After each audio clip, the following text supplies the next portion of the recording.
جیسے رسول کریم علیہ الصلوۃ والسلام نے حضرت عبداللہ بن عمر بن عاص رضی اللہ عنہ سے فرمایا تھا، جب انہوں نے احادیث لکھتے تھے اور پھر لکھنی چھوڑ دی تو کسی نے کہا، سرکار نے پوچھا تم نے کیوں چھوڑ دیا احادیث کو لکھنا؟ تو کہنے لگے مجھے لوگوں نے کہا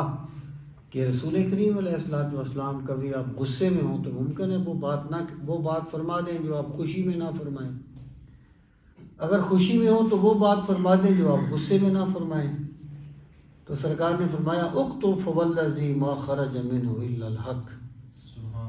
کہ عبداللہ لکھتا رہا کر، اللہ کی قسم میری زبان سے حق کے سوا کچھ نہیں نکلتا۔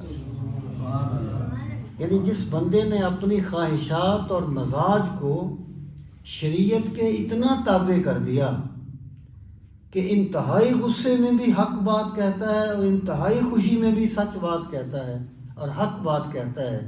تو اس نے بھی سرکار کی سنت پہ عمل کیا ہے۔ یہ بھی سرکار کی ایک سنت ہے،